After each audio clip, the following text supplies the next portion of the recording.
तर आहे ना खूप छान असं हे बघा, क्रंची आहे बघा, आणि राजस्थानी पण आहे आणि महाराष्ट्री पण मिक्स थाली झाली. सगळ्या डाळी घेतल्यात म्हणून पौष्टिक आहार आणि खूप छान टेस्टीला लागते. आई आणि मुलाचं नातं हे एक असं अनोखं नातं आहे, जिथं मुलाचा मनातील भावना आई त्याच्या चेहऱ्यावरून ओळखते आणि आईचं डोळ्यातील माया मुलाला धीर देते. तर मी आज माझ्या मुलांच्या आवडीची दाल बाटी करणार आहे बघा, ते पण राजस्थान आणि महाराष्ट्रीयन मिक्समध्ये. महाराष्ट्रीयन स्टाईलची बट्टी करणार आणि राजस्थानी स्टाईलची दाल करणार. तर मस्त बनते बघा, करून बघा तुम्ही पण. चला सुरुवात करते. तर थोडं मी कोमट पाणी केलं आहे, त्याच्यामध्ये मी ओवा घातल्या, नमक घातलं आहे आणि धने बारीक करून घातले. धण्यामध्ये बडीशोप राहिली तर अजून छान असते, पण बडीशोप नव्हती माझ्याकडे म्हणून फक्त धने घातले आणि हळद घातले. नमक, हळद, धने आणि तीळ घातले थोडीशी आणि रवा घेतला 1 वाटी आणि 1 वाटीसाठी 2 वाटी तर मी गव्हाचं पीठ घेतले. आणि बट्टी करताना कधी पण आटा सेपरेट पिसून आणायचा, त्याच्यामध्ये मका घालायचा. मक्याने असं खुसखुशीत होती बघा. गावाकडे कसं मम्मीन ते असं मका पिसून घेतात त्याच्यामध्ये, पण इथं मका कसा पिसून देत नाही चक्कीत, म्हणून मी रवा घातला आहे. आणि तेल घालायचं बघा. आणि मळताना कधी पण असं स्मूथ मळायचं, जसं घट्ट नाही मळायचं. घट्ट मळलं की बट्टी पण अशी कडक होते मग, आणि स्मूथ मळलं तर मग बट्टी पण छान अशी खुसखुशीत होते. तर हे बघा, हलक्या हाताने मी अशी मळून घेते. जास्त घट्ट मळलं ना तर ते असं कडक होऊन जाते बट्टी.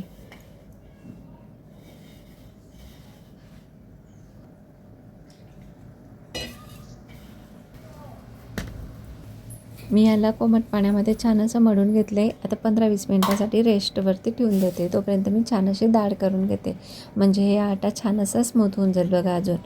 आणि याच्यात मी आता राजस्थान स्टाईलचं पंचरत्न डाळ करणार बघा. याच्यामध्ये तूर डाळ, हरभरा डाळ, मसूर डाळ आणि छान असं मूग डाळ आणि उडीद डाळ मी आज घातली नाही, कारण सोमवारी उडीद डाळ मी खात नाही. आणि उडीद डाळ बी घालायची बघा, खूप छान असते. टमाटर मी त्याच्यातच घालते कुकरमध्ये डाळीमध्ये. तर छान अशी डाळ आधी धुवून घेतली आणि 1.5 ग्लास पाणी घेतले. आणि आपल्याला डाळ कधी अंदाज समजत नाही बघा. प्रत्येक मेंबरसाठी 1 मुठी डाळ घ्यायची, तर व्यवस्थित होते, व्यवस्थित पुरेशी होते डाळ मग. तर छान अशी मी डाळ कुकरला लावून देते आता. तो बघा, मराठीमध्ये फेस बनतात याला, छागला. तर फेस आला की त्याला आधी काढून घ्यायचं, डायरेक्ट ढक्कन नाही लावायचं, पहिले काढून घ्यायचं, मग तूप नाही तर तेल घालायचं. तर तेव्हा छान असते. पण कुठली डाळ मार्केटमधनं केमिकल लावून आलेली असते, आणि आमची तर बाकी घरचीच असते डाळ, पण बाकी मी विकत घेते. तर मग मी असं छाक आधी काढून घेते फेस, नंतर कुकर ढक्कन बंद करते. तर छान अशी शिजले बघा. आता हिला घोटून घेणार आणि मग नंतर फोडणी देणार. ह्याच्यासोबत वांग्याची भाजी करतात बघा घोटलेली, खूप टेस्टीला लागतात. पण मी आज मिरच्या केल्यात शेंगदाण्याचं कूट घालून. शेंगदाण्याचं कूट कधी घालायचं नसलं तर दही घालून पण करतात, दही घालून पण एकदम मस्त लागतात. तर हे बघा, इकडे दुपार होती, किती वादळ आलं आहे बघा. आणि असं वाटलं पाऊसच येणार, खरं पाऊस एवढा आला नाही. खूप छान वारा पण होता आणि खूप असं झाडं पण हलत होते. खूप छान वाटत होतं बघा बाहेर बघायला. सकाळ सकाळी आणि दुपारी तर एवढ्या चिमण्या असतात ना, खूप चिमण्यांचा चिवचिव ऐकल्याने खूप छान वाटते कानावर. तर हे बघा, डाळीला आता फोडणी देऊन देते आणि मिरच्या पण झाल्यात माझ्या. मिरच्यांच्या ऐवजी तर मला वांग्याची भाजी खूप आवडते घोटलेली, पण एखाद्या दिवशी तुम्हाला रेसिपी नक्की दाखवेल बघा. तर कुणाकुणाकडे अशी महाराष्ट्रीयन स्टाईलमध्ये वांग्याची भाजी घोटलेली करतात, मिरच्या करतात ना, नक्की सांगा मला.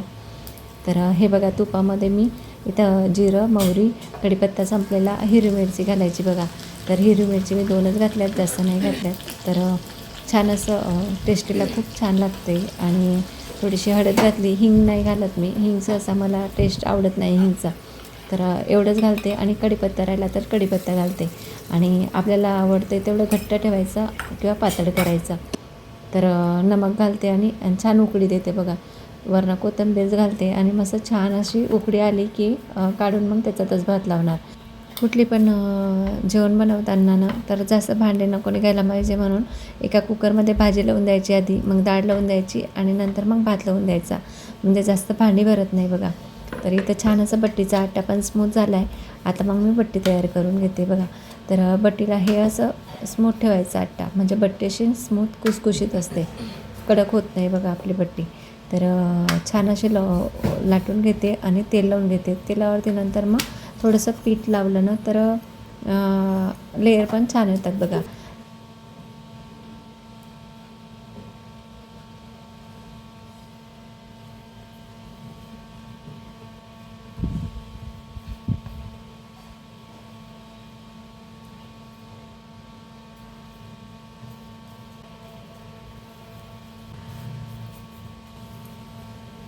तर हे बघा किती छान अशी बट्टी तयार झाली आहे गोल गोल. आणि ही आमच्या आजीची पद्धत आहे बघा अशी बट्टी तयार करायची, म्हणून मी आजीकडनं शिकले. तर आता सगळ्या बट्ट्या तयार करून घेतल्यात आणि इडली पात्राला तेल लावून घेतलं आहे. तर इडली पात्रामध्ये मला सोप्या वाटतात ठेवायला, नाहीतर मग कढई भरायची, त्याच्यावर चाळण ठेवायची, मग ते थोडं जास्त भांडे निघतात. तर याच्यात पण वाफून छान निघतात. तर याला 7-8 मिनटात होऊन जातात बघा हे.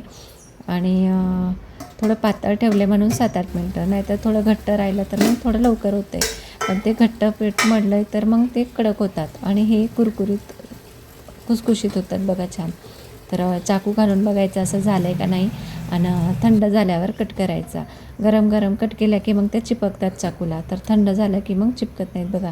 आणि एका बट्टीची 2 बट्टी केल्यात मी, जास्त नाही केल्यात का, तर अशाच तळून घेणार छान अशा तेलामध्ये.